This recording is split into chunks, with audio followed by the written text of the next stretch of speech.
दीपक भुजबळ यांच्या आज निवृत्तीच्या या कार्यक्रमाच्या निमित्ताने उपस्थित असलेले सातारा जिल्हा परिषदेचे माजी मुख्य कार्यकारी अधिकारी श्याम देशपांडे साहेब, त्याचबरोबर यशदा संस्थेचे उपमहासंचालक आणि निवृत्त IAS अधिकारी डॉक्टर मल्लीनाथ कलशेट्टी,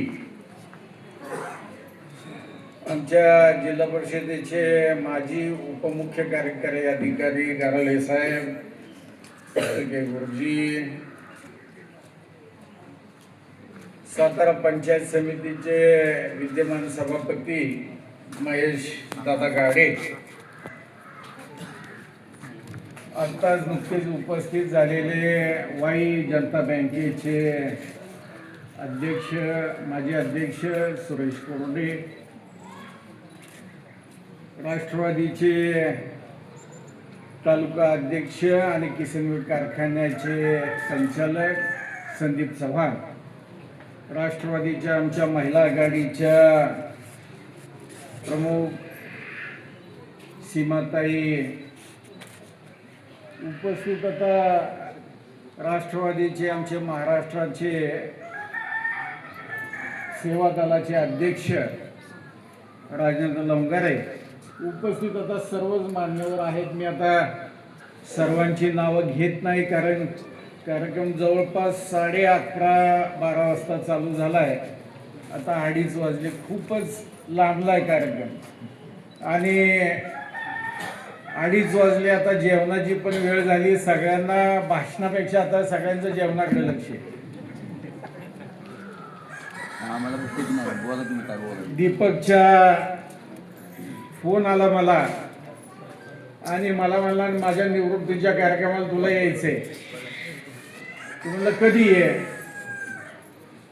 तर आजचा रविवारचा दिवस आहे कारण माझं अधिवेशन चालू आहे, त्यामुळं मला रविवार असला तर 100% मी आणि तुझा कार्यक्रम करूनच इथूनच आता मी बॅग भरूनच आलो. मला माहिती आहे शिक्षकांचा कार्यक्रम आहे, तासाभरात उरकणार नाही. 3-3.5 तासाचं. काका आमच्या वडिलांच्या कार्यक्रमाला शपथविधीच्या अगोदर आलते, खासदार झालेले पहिला राजू आंदोलकर सगळे इतकं प्रेम आहे त्यावेळेला बॅग भरून आलते. 3-3.5 तासात हा कार्यक्रम संपणार नाही मला माहिती. 3 तास तरी खाणार, त्यामुळे घरनं येताना बॅग भरूनच आलोय आणि असंच आता संध्याकाळी जायचंय. असं ठीक आहे, पण त्याचा फोन आल्यानंतर आणि आता सुद्धा इथं मी जवळपास 2-2.5 तास बसलो होतो, सगळ्यांची भाषणं ऐकत होतो आणि भाषणं ऐकताना आपण काय बोलायचं असा प्रश्न माझ्या पुढं. कारण विषय असा असतो की लहानपणीचा मित्र, 8वी पासून इंग्लिश स्कूलला आम्ही शाळेत, मी वाईला होतो 7वी पर्यंत. तात्या सभापती होते वाईचे आणि 7वी पर्यंत माझं लहानपणापासूनचं 7वी पर्यंत म्हणजे बालवाडीपासून 7वी पर्यंत शिक्षण हे सगळं वाईमध्ये झालं. आणि तात्या 1980 साली जिल्हा परिषदेचे अध्यक्ष झाले आणि मग आम्ही इकडं सातारला शिफ्ट झालो आणि त्यावेळी 8वीला मी होतो आणि इंग्लिश स्कूलला माझा प्रवेश झाला. आणि त्यावेळीचे हे आता 10वी मित्र आमचे इथं जमलेत सगळे, ते हे शाळेपासूनचे आहेत आमचे. त्यावेळी तर शाळेपासूनचा कालखंड मी असा आठवत होतो की दिवस कसे गेले. 37 वर्ष 6 महिने झालेला नोकरी करून नुसती, आणि त्याच्या आधी आमची शाळा, आमचं कॉलेज, किती वर्ष गेली असा डोक्यामध्ये विचार आला. आणि मी 18 वर्षाचं झाले याच्यामुळे कळालं. नाहीतर मी स्वतःला 58 झाले असं आज पण समजत नव्हतं. पण ह्याच्यामुळं आज मी 58 झाले ह्याच्यावर शिक्कामोर्तब झालं. आणि अशा मित्राच्या विषयी आपण काय बोलायचं असा मोठा प्रश्न माझ्या पुढं निर्माण झाला. कारण मैत्रीमध्ये आपलं भावना असती, एक प्रेम असतं, पण त्याला शब्द नसतात आपल्या. आणि तसाच आज थोडासा निशब्द अशा प्रकारची आज माझी परिस्थिती आहे.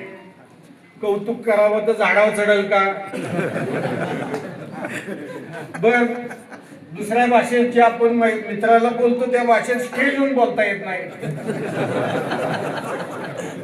अशी दुहेरी भाषा. त्यामुळं त्याचा स्वभाव लहानपणापासून मला पाठ आहे. त्याचा स्वभाव, आम्ही शाळेचे दिवस संपले, आम्ही 11वी 12वीला आलो, सायन्स कॉलेजला गेलो. आणि 11वी 12वी पासूनच ह्याला राजकारणाचा वेळ लागला. मला त्यावेळी माहिती आहे, बडतरे आबांचं आणि जी कदमांचं इलेक्शन हा त्यावेळी जावली विधानसभा मतदारसंघ होता. कोंडवे गाव आणि ही 36 गावं जावली विधानसभा मतदारसंघात होती. आणि DB कदम वारले दिल्लीमध्ये, आणि जी कदमांचं पहिलं इलेक्शन, आणि त्या इलेक्शन पासून ह्या सगळ्या ह्याच्यात भाग घ्यायला सुरुवात झाली. त्यावेळी पवार साहेबांच्या 80 सभा ह्या विधानसभा मतदारसंघामध्ये झाल्या होत्या. 80 सभा, पोटनिवडणूक होती, 80 सभा पवार साहेबांच्या झाल्या.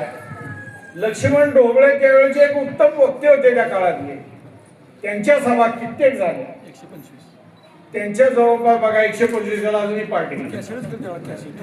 आणि आमच्या बाजूने त्यावेळी पवार साहेब एस मध्ये, आम्ही सगळे आय मध्ये, म्हणजे आम्ही नव्हतोच, आम्ही लहानच, पण आमचे वडील आणि या जिल्ह्यातले सगळे नेते मंडळी, विलास काका असतील, चिमणराव कदम होते, प्रतापराव भोसले होते त्या काळात, असे सगळे मंडळी एका बाजूला, आणि एस काँग्रेसचे पवार साहेब आणि हे एका बाजूला. मोठी इलेक्शन झाली त्या काळात.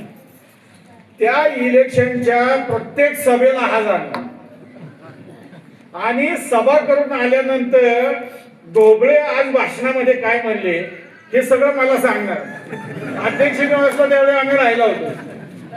आणि मग येणार सभा करून, आणि सभा करून आल्यानंतर लक्ष्मण ढोबळेंचं भाषण कसं झालं हे मला सांगणार, पवार साहेबांचं भाषण कसं झालं सांगणार, चिमणराव कदम आज काय बोलले भाषण, म्हणजे दोन्ही पार्टीच्या सभांना. म्हणजे हे म्हणून नाही, पण त्याला एक नाद म्हणून, एक नाद होता त्याला. आणि त्या नादात त्या काळामध्ये ह्या सगळ्या सभा ऐकणार, आणि त्याचा सगळा इतिवृत्तांत मला येऊन सांगणार. संध्याकाळी किंवा दुसऱ्या दिवशी कधी आमची गाठ होईल त्यावेळी सगळं भाषणामध्ये काय काय झालं आणि कसं भाषण झालं, आणि ते भाषण सगळं सांगणार. त्याच्यानंतर 11वी 12वी नंतर त्याला कळालं, आम्ही सायन्सला होतो, त्याला कळालं लवकर, आम्हाला उशीर झाला कळायला, त्याला लवकर कळालं की आपण आता साईड बदलाय पाहिजे. आणि त्याने आपलं D.Ed केलं, 12वी नंतरच केलं. 12वी नंतर D.Ed ला ऍडमिशन घेतलं आणि D.Ed केलं, आणि ह्या पेशामध्ये, शिक्षकी पेशामध्ये तो आला. आम्हाला काय उशीर झाला, आम्ही धडका मारत बसलो, पण आम्हालाही उशिरा कळाला. असं ह्या पेशामध्ये आल्यानंतर त्यावेळी तात्या जिल्हा परिषदेचे अध्यक्ष होते, आणि मग ह्याची भरती झाली. त्याच्यानंतर ह्याला शाळा, आणि तसा ह्याला आवड होतीच या विषयाची, कारण घरातच एक शिक्षणाची परंपरा होती, वडील शिक्षक होते, त्यामुळं ह्या क्षेत्राची सुद्धा मनापासून त्याला आवड होती. आणि त्याच्यानंतर आज 37 वर्ष या क्षेत्रामध्ये काम केलं. मी कधीही त्यांनी 37 वर्षात काय केलं हे त्याला विचारलं नाही, त्याच्या शाळेत गेलो नाही कधी. आणि पण एक होतं की मला माहित होतं, त्याचा स्वभाव मला माहिती आहे, आजही माहिती आहे. त्यावेळी जसा होता, जसा शाळेत होता तसाच कॉलेजमध्ये होता, जसा कॉलेजमध्ये होता तसा कॉलेज संपल्यावेळी होता, आणि आज सुद्धा तो तसाच आहे. त्याचा स्वभावही तसाच आहे. कोणताही बदल. आणि असा मित्र लहानपणापासून आहे. 37 वर्षात मी म्हणलं मागाशी, त्याने मला बोलवलं महाबळेश्वरला, त्याची बदली झाली तिकडं. मी म्हणलं कशाला गेलाय तिकडे, आपण इकडे बदली करून घेऊ. नाही म्हणला, निसर्गरम्य आहे म्हणला, तूच ये म्हणला तिथं कांदाची खोरा आहे. मला म्हणला एकदा, तूच ये तिथं म्हणला. म्हणजे जायला असं महाबळेश्वरून गेलं तर जवळपास लॉन्चने यांनी जावं लागतं.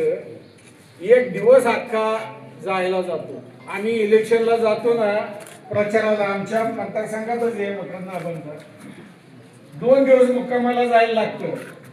त्यावेळी ती गावं 3-3.5 हजार मतदान आहे कांदाडखोऱ्यात, आणि गावं 25 वस्तीचं गाव खाली पायथ्याला, 50 वस्तीवर, ती 25 वस्ती त्या कोपऱ्यात.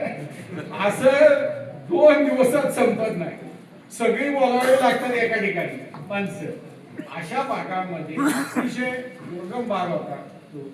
अशा भागामध्ये त्यांनी काम केलं आणि आनंदाने काम केलं. आणि मला एक त्याचा स्वभाव पहिल्यापासून माहिती आहे की तो जे आता सगळं सांगितलं ना, आता वक्त्यांनी सगळं सांगितलं ना, हे तोच करू शकतो. आणि पहिल्यापासून त्याचा स्वभावच कसा होता की काय ज्या शाळेत जाईल ना त्या शाळेत काय कमी आहे ते बघत. खुली नाही, जिल्हा परिषदला येईल, कोणत्या सीओना भेटेल, शिक्षण अधिकाऱ्याला भेटेल, एखाद्या कार्यकर्त्याला भेटेल, त्याच्याकडून ती खुली घेईल, ती खुली बांधून देईल. शाळेत काय नाही ते बघल, विद्यार्थ्यांना काय आहे नाही ते बघल. जे विद्यार्थ्यांना कमी असेल ते पदरमोड करून म्हणलं ते द्यायची मानसिकता आणि तयारी ही फक्त तोच करू शकतो. एवढं मला त्याच्या स्वभावावरून मला चांगल्या पद्धतीने माहिती आहे.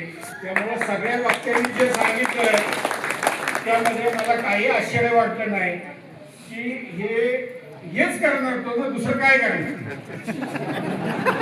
आणि आता शिवसाहेबांनी सांगितलं, साहेब तुम्ही सांगितलं की अमकं करा तमकं करा. नाही हो, मी तुम्हाला सांगतो, हे बघा, ज्याचा स्वभाव असतो का नाही मूळचा, तो म्हणतात ना ह्याच्यावर गेल्याशिवाय त्याला औषध नाही, तो थांबत नसतो. तो घरात प्रपंचात बायको मुलं काय बघणार. हा एक तुम्ही सांगितलं तेवढं मी पण त्याला सांगेन की आता शाळेकडं जाऊ नको, गावातली शाळा आहे तिथं लक्ष दे, त्या शाळेत कसं चांगलं काय होईल हे बघ. पण बाकीच्या ह्याच्यात उगाच आपला हस्तक्षेप नसावा. जसं तुम्ही म्हणलात तसं त्या मताशी मी सहमत आहे. पण समाजामध्ये जे सामाजिक काम करण्याची त्याच्या रक्तातच त्याच्या आहे ते तुम्ही थांबवू शकत नाही. आणि तो करत राहणार. तुम्ही त्याला काही सांगा ते ऐकणं विषय नाही आणि तुम्ही अपेक्षा करणं.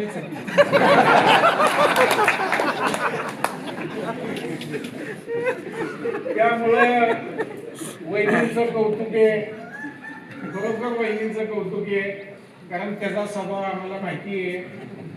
कारण आताच्या अलीकडच्या मुलींना म्हणजे नवरा हा आपण बघतो सगळं कसं असतं ते, आणि हे सामाजिक काम करायचं म्हणजे मग मोठा विषय वादंगाचा. तर तो वादंग न करता आतापर्यंत यशस्वीपणे प्रपंच केला. किती वर्ष आली? 35 वर्ष झाली का? 30 वर्ष झाली. 30 वर्ष यशस्वी प्रपंच केला. त्यामुळे तुमचं त्याच्यापेक्षा जास्त कौतुक आणि मुलांचंही कौतुक की वडील असा सगळा महाराष्ट्रभर फिरणार, पायाला ह्याच्या कधी हे नाही. आज सातारमध्ये तर संध्याकाळी जावलीत असेल, परवा दिवशी पुण्यात असेल, असा सगळीकडे फिरत बसणार. आणि अशा परिस्थितीमध्ये त्यांनी चांगलं शिक्षण घेतलं. आत्ताच अतिशय मुलीचा त्याचा फोन आला मोबाईलवर आणि मला सुद्धा 2 मिनिटं जरा हे झालं, भरून आलं की कौतुक आहे तिचं की तिने म्हणजे इतकी चांगली मुलं सुद्धा, आपण कर्म जसं चांगलं करतो ना ते म्हणतात ना, ते खरं म्हणजे आज इथं पाहिलं की तुम्ही कर्म चांगले करा, तुमची पुढची पिढी ही त्याच पद्धतीने चांगली घडती आणि तुम्ही लक्ष नाही दिलं ते घडते. कारण ती मुलं बघत असतात की आपले वडील कसे वागतात, आपले आई कशी वागते आणि ते संस्कार मुलांना शिकवायला लागत नाही, ते ऑब्झर्व म्हणजे काय ऍब्सॉर्ब करत असतात, त्यांच्यात ऑटोमॅटिक शोषून घेतले जातात संस्कार. आणि तसेच संस्कार दोन्ही मुलांनी घेतले. मला मनापासून त्या दोघांचंही कौतुक करा असं वाटलं. मलाही माहित नव्हतं त्याची मुलगी बाहेर, खरं माहित नाही.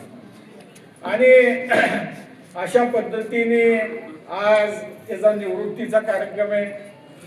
बराच वेळ झाला, आज जवळपास 2.5-3 तास होऊन गेले. तुम्ही सगळ्यांनी एवढ्या मोठ्या संख्येने आला म्हणजे हेही एक माणसाचं हे मोजण्याचं साधन असतं की तुमच्या कार्यक्रमाला किती माणसं आली. आणि कुणाला गाड्या घेऊन आणलेलं नाही, आम्हाला सभा गाड्या घेऊन कराव्या लागतात. हो, एखादी सभा घ्यायची म्हणलं तर आम्हाला गाड्या पाठवाव्या लागतात. पण हे बिन गाड्याची एवढी माणसं आली, त्यामुळं निश्चितपणाने त्याचं काम त्यांनी जे आतापर्यंतच्या आयुष्यामध्ये केलं ते चांगलं केलंय.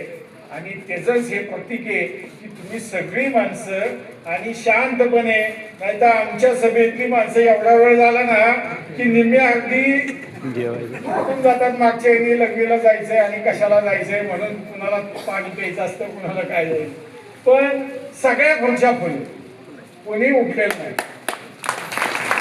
आणि हे तू जे काम केलंस आजपर्यंत आयुष्यामध्ये, त्या कामावरती ह्या लोकांनी तुझ्या प्रेम केलं, तुझ्या स्वभावावरती प्रेम केलं, म्हणूनच आज ही माणसं इथं जमली.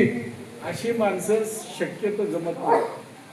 बघा तुम्ही कधी माणसं जमवून एखाद्याने प्रयत्न करून बघावा, ज्यांनी समाजासाठी काही केलं नाही त्यांनी प्रयत्न करून बघावा, माणसं जमतायत, नाही जमत. तर आतापर्यंत माझा तुला सल्ला आहे, आतापर्यंत जे काम करत आलाय, जसा स्वभाव ठेवलाय तसा स्वभाव शेवटपर्यंत राहू दे. राहीलच, ठिकाणी सांगायची गरज नाही, पण असंच काम करत जा. आता रिटायर झालायस त्यामुळं आमच्या क्षेत्रामध्ये म्हणजे इलेक्शनला लगेच उभं राहा असं नाही, नाहीतर जी पुंजी मिळाली ती एका निवडणुकीत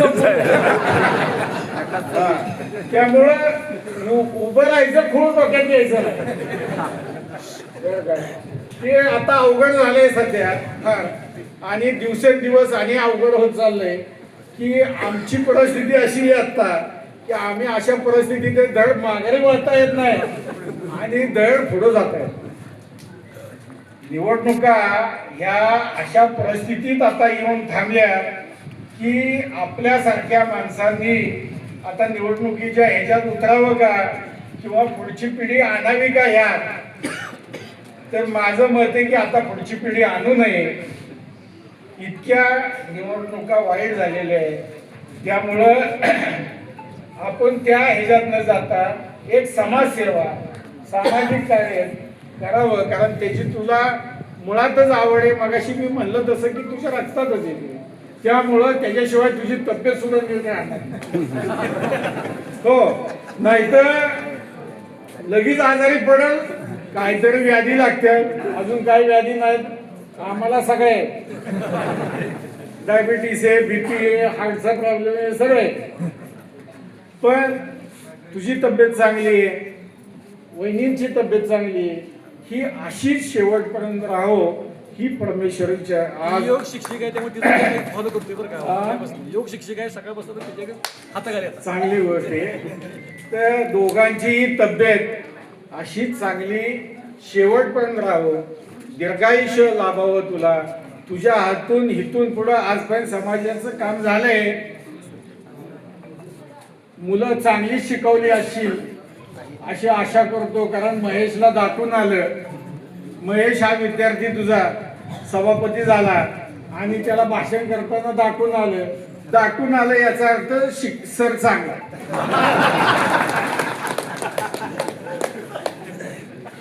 त्यामुळं ते कामही तू चांगल्या पद्धतीने केला. कारण मी मगाशी सांगितलं की मी बघायला शाळेत गेलो नाही काय पण निश्चितपणाने महेशकडे बघून त्याला दाखवून आलं म्हणजे तू काम चांगलं केलंय 37 वर्ष. आणि त्याचीच ही सगळी पोचपावती आहे. परमेश्वर तुला चांगलं आरोग्य द्यावं, दोघांनाही तुम्हाला उभयताना आरोग्य द्यावं आणि अशी समाजाची सेवा इथून पुढच्या कालावधीमध्ये तुझ्या हातून घडावी, हीच आजच्या या कार्यक्रमाच्या निमित्ताने भावना व्यक्त करतो आणि माझे 2 शब्द संपवतो. जय हिंद, जय महाराष्ट्र.